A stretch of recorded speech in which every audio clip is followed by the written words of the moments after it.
Francis says he would like a rematch with Tyson Fury. Now, the hardest thing to do is to do nothing. Doing nothing at the right time is a strategy for doing something. Doing nothing at the right time is a tremendous strategy at times. Hey, I'm going to sit here, I'm going to keep my mouth shut. It's an incredible strategy. When the police come to speak to you and they tell you you have the right to remain silent, just by example, that's a very smart and intelligent strategic time to say nothing. So Francis came out today, it was on TMZ, says he'd like to rematch Fury. Now, I like it. It still requires a conversation.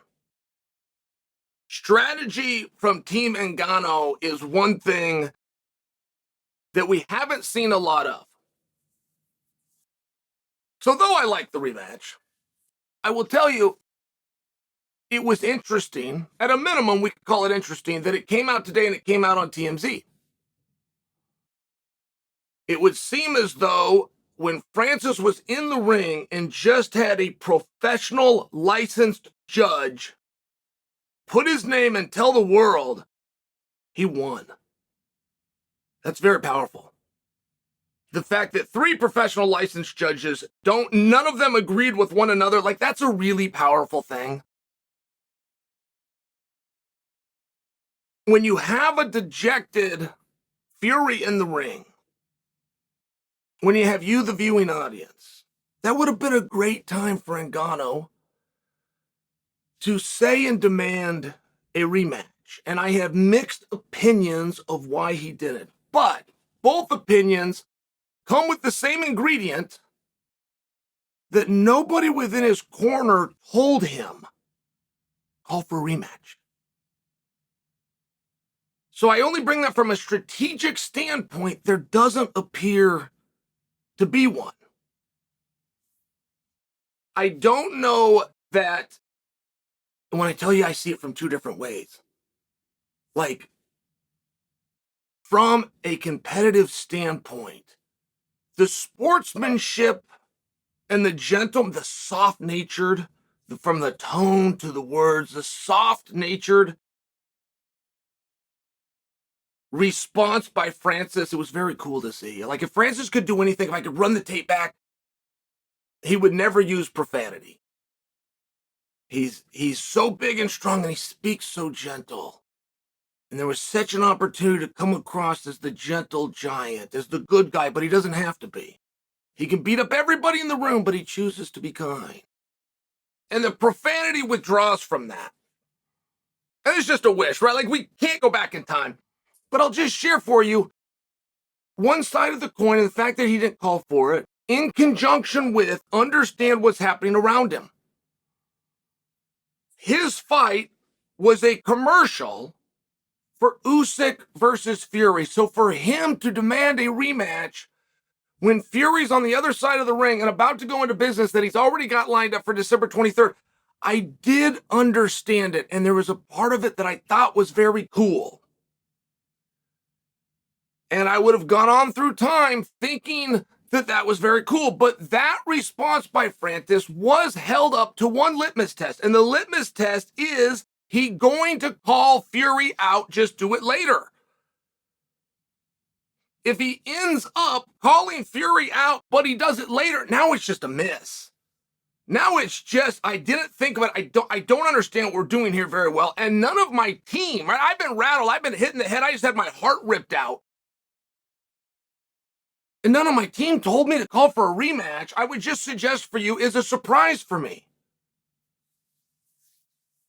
So in the meanwhile, we have Eddie Hearn that comes out and floats an idea that didn't get the response that Eddie thought it was going to get. But he floated an idea. And Eddie Hearn's a very real guy. This is a real guy with real distribution that has real abilities and will take that match geographically for strategic reasons to the most incredible place. Like, in all fairness, when you go with a promoter, most guys are whores and they'll go to whoever has the most money.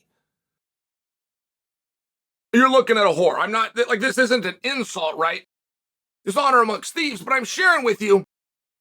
You also want to consider, what can that guy do for you? What kind of exposure can he have? If a guy will pay you $10 million, but it's in the back room, this is going to be private. Me and my buddies are going to come watch, but we're going to pay you $10 million. Another guy will give you 7, but he's going to broadcast it to the world. There's something to look at there. There's something to consider in terms of what can that exposure do. I only bring this. Eddie's a very real guy. And Eddie floated an idea that was Francis versus Joshua in Africa, and we're going to call it Rumble in the Jungle 2. It was a really interesting idea.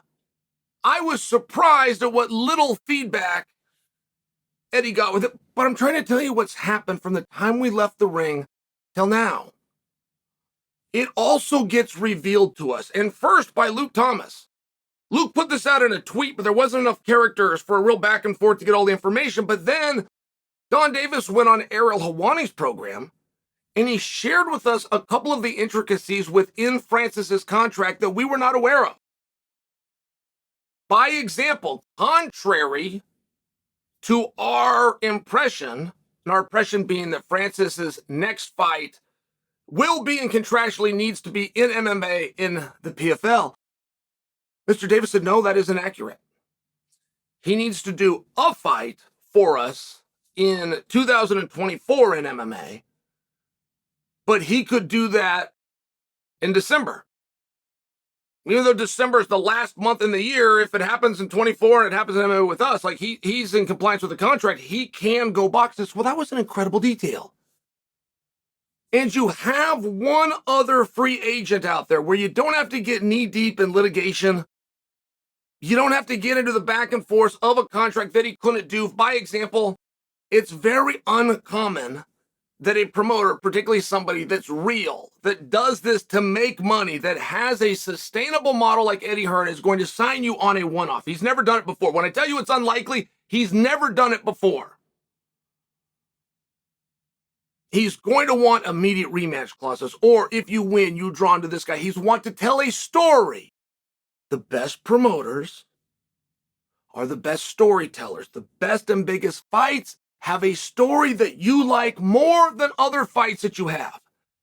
Let's not ever forget that, right? We hear fighters say, I haven't been promoted enough. I can't believe I thought they'd promote me more. But they don't know what promotion means. Promotion, and a good promoter tells your story, and he's good at telling your story. And moreover, you have a good story that resonates. And that's one of the things that you don't know until you go out and start to tell it, right? It's a very fair point.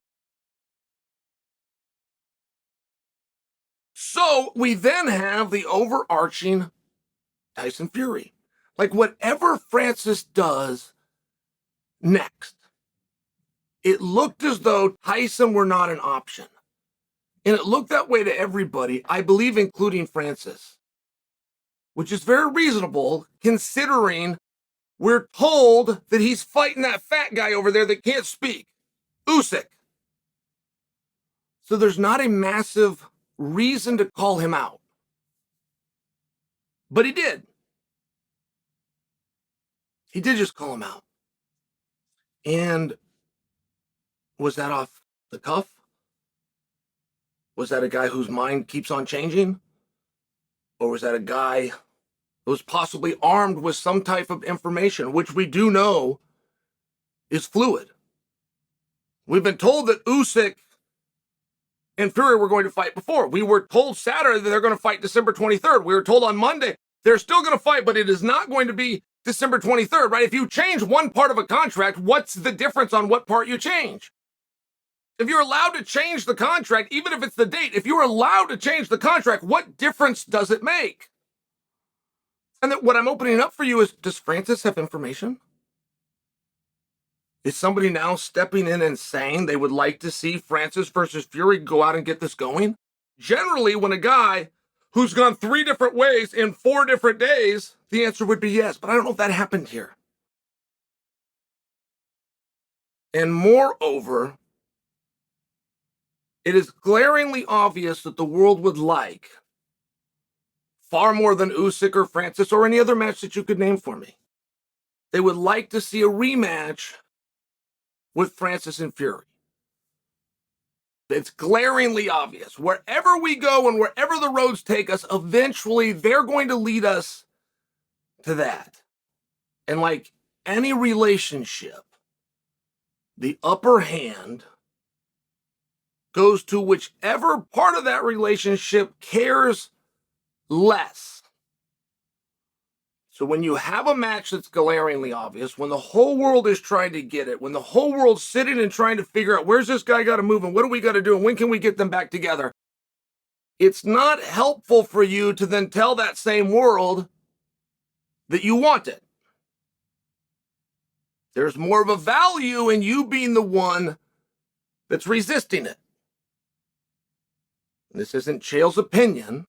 There's evidence of this from Saturday, where one guy made $10 million and the other guy made $40 million. The guy that made 40 was not the guy telling the world he wanted it.